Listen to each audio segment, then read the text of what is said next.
প্রথম দেখাতে আমি প্রেমে পড়েছি তোমার চোখে আন্দার দেখি ঘুম আসে না আমার। দর্শক, পুলিশ এবং আসামি একটি ভিডিও সামাজিক যোগাযোগ মাধ্যমে কিন্তু রীতিমতো ভাইরাল। কিন্তু এই ভিডিওর পেছনে আসল গল্পটা কি আমরা কিন্তু অনেকেই জানি না।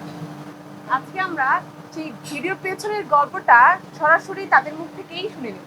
চলুন তাদের সাথে পরিচয় হওয়া যায়। আমাদের সাথে আজকে তারা দুজন আছে, তারা নিজেরাই নিজেদের পরিচয় আজকে আমাদেরকে দিবে। জি ভাইয়া। জি, আমি আসিফ, যাকে আপনারা সবাই আসামি হিসেবে চিনেন, কিন্তু আসলে বাস্তবে আমি কোনো আসামি না। আমার দেশের বাড়ি হচ্ছে ফেনীতে। জি, আমি ফিরোজ ইসলাম, আমার বাড়িও ফেনী সোনাগাজীতে, আর আমি এখানে একটা বেসরকারি টিভি চ্যানেলে কর্মরত আছি। ভাই, আপনাদের কাছে জানতে চাই যে এই যে ভিডিওটা ভাইরাল হলো, মানে এটার পেছনে আসলে কি গল্প আছে, বা এটা কেন হঠাৎ করে এত ভাইরাল হলো, বা এই যে নারী যে পুলিশ আছে তার পরিচয় বা কি নারী, এটা একটু আপনাদেরকে বলেন। এটা হচ্ছে মূলত এটা মাশরাফি জুনিয়র টিভি মেগা সিরিয়ালের শুটিং ছিল। শুটিংয়ের বাইরে আমরা করতে গিয়ে এই মজার একটা ভিডিও করি, আর সে নারী পুলিশ অফিসার এখন এই মুহূর্তে মিসিং। আমরা তার সাথে যোগাযোগ করতে কিন্তু পারিনি, ট্রাই করেছিলাম।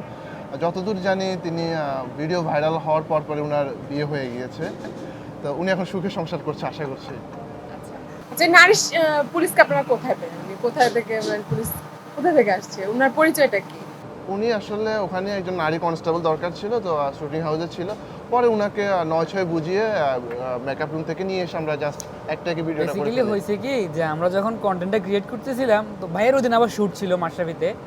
তো ভাইয়ের যেহেতু শ্যুট ছিল, আমি ওইখানে অফিসে ছিলাম। তো অফিস শেষে উপরে গেলাম ভাইয়ের সাথে শুটিং সেটে। তো ভাই পুলিশের পুরোটা গেট আপ উনি নিয়ে নিছে। তো আমার মাথায় কন্টেন্ট আসে যে ভাই যেহেতু পুলিশের পুরো একটা গেট আপে আছে, তো একটা কন্টেন্ট আসলে আমাদের জন্য তো দরকারই। তো যে এটা একটা কমতি ছিল যে একটা নারী পুরুষ হলে বেশি ভালো হইতো। তো পুলিশটা ওই কনস্টেবল ওইখানে ছিল। তো ওনাকে হচ্ছে যে ভাইকে বললাম যে ভাই কনস্টেবল যদি হয় তাহলে আমাদের কন্টেন্টটা শোভনাপূর্ণ। তো আচ্ছা ঠিক আছে, আমি দেখতেছি। মজার বিষয় হচ্ছে ওনার নামটাও আমরা জানি না, ওনাকেও চিনি না, ওনার সাথে আগে কখনো পরিচয়ও হয় নাই, কিছুই না ওনার সাথে। উনি মেগাপুরে বসেছিল, উনি ভাই কী করছে ওনাকে ওইখান থেকে নিয়ে আসছে। এই যেভাবে হোক হাতে পায়ে ধরছেন তো না, যাই হোক এটা তো আমি দেখি নাই। তো পরিচয় নাই কিন্তু দেখে ক্রাশ খাইছে। হ্যাঁ, পরিচয় নাই দেখে ক্রাশ খেয়ে ফেলছে। এবং ক্রাশ কিন্তু ভাই খাইছে, কিন্তু অডিয়েন্স ভাবতে যে ক্রাশ আমি খাইছি। ভাই আসলে আমি কিন্তু ক্রাশ খাই নাই, ওটা কন্টেন্টের ডিমান্ড। ওইভাবে না তাকাইলে তো অডিয়েন্স তো এটা মজা পাইতো না, এই জন্যই তো ওইভাবে না, তাকায় না। কিছু কিছু জিনিস ন্যাচারালি আসে। হ্যাঁ, কিছু কিছু ওটা কিন্তু ন্যাচারালি ছিল, যার কারণে অডিয়েন্সরা সত্যি ভাবছিল। কারণ এভাবে মানে love and first sight, love at first sight, এটা লাভ এট ফার্স্ট সাইড। ঘরের শত্রু বিভীষণ হইলে যা হয় আর কি। যাই হোক, আচ্ছা ভাইয়া, সেটা হচ্ছে যে এই ভিডিওটা কিন্তু সামাজিক যোগাযোগ মাধ্যমে সবাই শেয়ার দিচ্ছে। অনেকে আপনাকে ভাবছে আপনি ছাত্রলীগ, আসলে কি আপনি ছাত্রলীগের কেউ? আমি আসলে আগে থেকে কোনো পলিটিক্যাল কোনো কিছুর সাথে কানেক্টেড না। আমি ছাত্র জীবনে কোনো পলিটিক্স করি নাই, ইভেন এখনও কোনো পলিটিক্সের সাথে নাই। আছি নিজের মতো, মাঝে মাঝে কন্টেন্ট ক্রিয়েট করি, জব নিয়ে আসি, এভাবেই আছি আর কি। আচ্ছা, এই ভিডিওটা যেহেতু অনেকেই দেখছে, তারপর হচ্ছে এই ভিডিওটা শেয়ার হওয়ার পর বা ভাইরাল হওয়ার পর আপনাদের কি কোনো প্রবলেম ফেস করতে হয়েছে কিনা, অফিসিয়াল বা কোনো অন্য কোনো ভাবে কোনো problem? অফিসিয়াল না, বেশিরভাগ মানুষ আমাদেরকে আসলে সাপোর্টই দিচ্ছে। আমাদের অফিসের বস থেকে এরপর আমাদের মানে যারা হেড আছে, ইভেন আমাদের ক্লোজ ভাইদার অফিসে যারা ছিল, সবাই আমাদেরকে এখনো পর্যন্ত সাপোর্ট দিয়ে যাচ্ছে।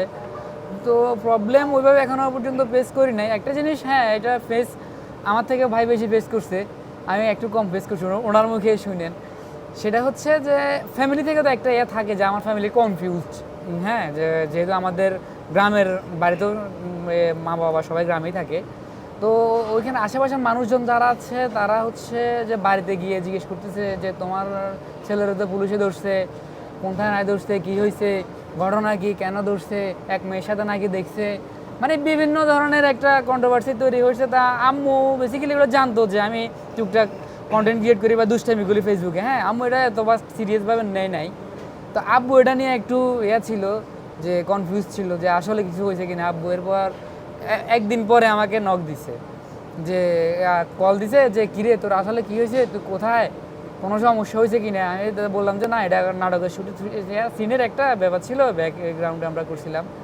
তো বলে যে আসলে কি এই ঘটনা নাকি সত্য, নাকি তুই আমার থেকে এটা লুকাই দিছিস।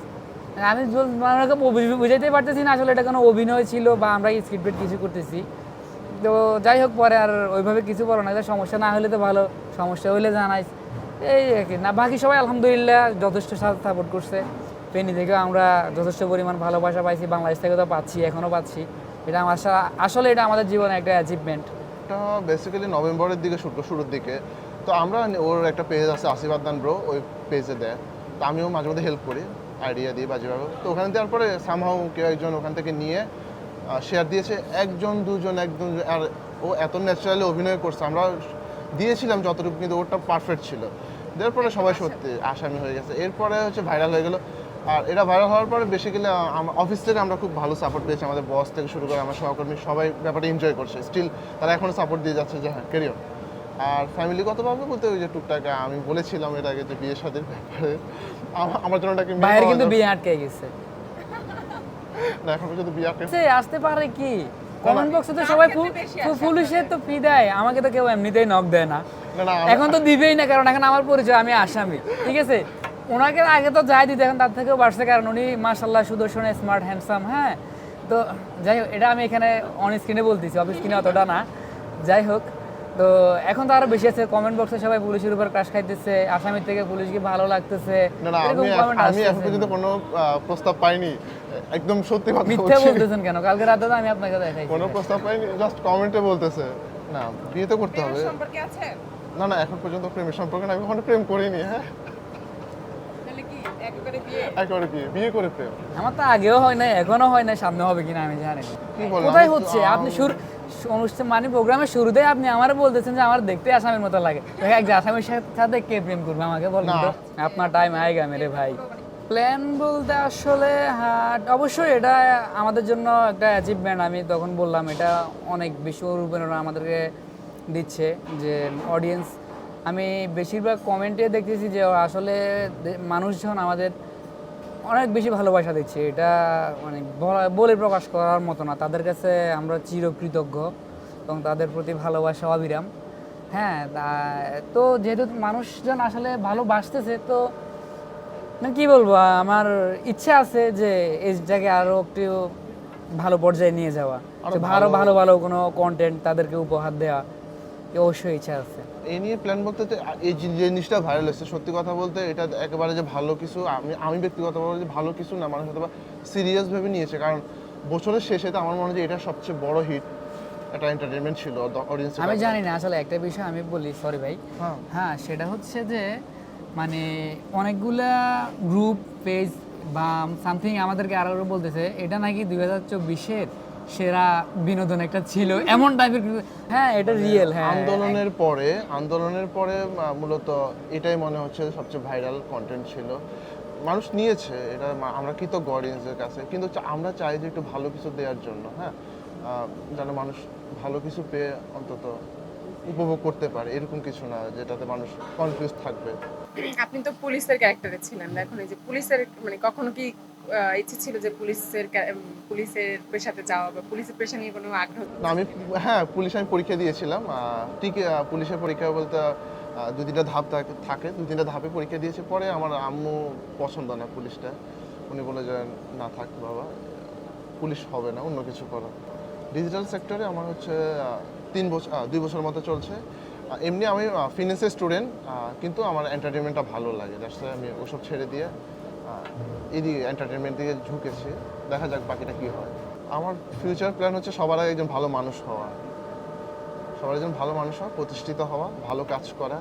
আর যদি সুযোগ আসে এন্টারটেইন করার মানুষকে, আমি চেষ্টা করব যে কেউ যদি সুযোগ দেয় তাহলে, বা আমিও যদি পারি যতটা পারি ভালো কিছু দিয়ে মানুষকে এন্টারটেইন করার। অডিয়েন্সের উদ্দেশ্যে আসলে একটা কথাই বলবো, আপনারা আমাদেরকে যে ভালোবাসা দিয়েছেন, যেভাবে আপনারা আমাদেরকে সাপোর্ট দিয়েছেন, আপনাদের কাছে আসলে আমরা চিরকৃতজ্ঞ। যেহেতু শুরুর দিকে আপনারা অনেক কনফিউজ ছিলেন, আপনাদের কাছে আমরা সবাই ক্ষমা প্রার্থী এটার জন্য। তো ইনশাল্লাহ এই ভালোবাসাটা আশা করি যে আপনাদের সারা জীবন থাকবে। আর আমরাও চেষ্টা করব আপনাদেরকে ভালোভাবে আরও ভালো ভালো কন্টেন্ট উপহার দেওয়ার। আমি আরেকটু জিনিস অ্যাড করতে চাই, ওই নারী কনস্টেবল মেবি ওর সাথে গোপনে আলাপ করেছে। হ্যাঁ, এটা হয়তো অনেকে জানে না, আমি দেখে ফেলেছি। গোপনে আলাপ করেছে কি জানি না, ওদের কি প্ল্যান আছে। কিন্তু আমার হচ্ছে যে দর্শক আপনারা হয়তো আশা থাকেন হয়তো বা এরকম আরো অনেক স্ক্যান্ডাল ওর নামে ছড়াবে, এরকম কিছু আমরা দেখতে পাবো। আর আমাদেরকে ভালোবাসা দেওয়ার জন্য অনেক ধন্যবাদ আপনাদেরকে, আমাদের পাশেই থাকবেন ইনশাল্লাহ।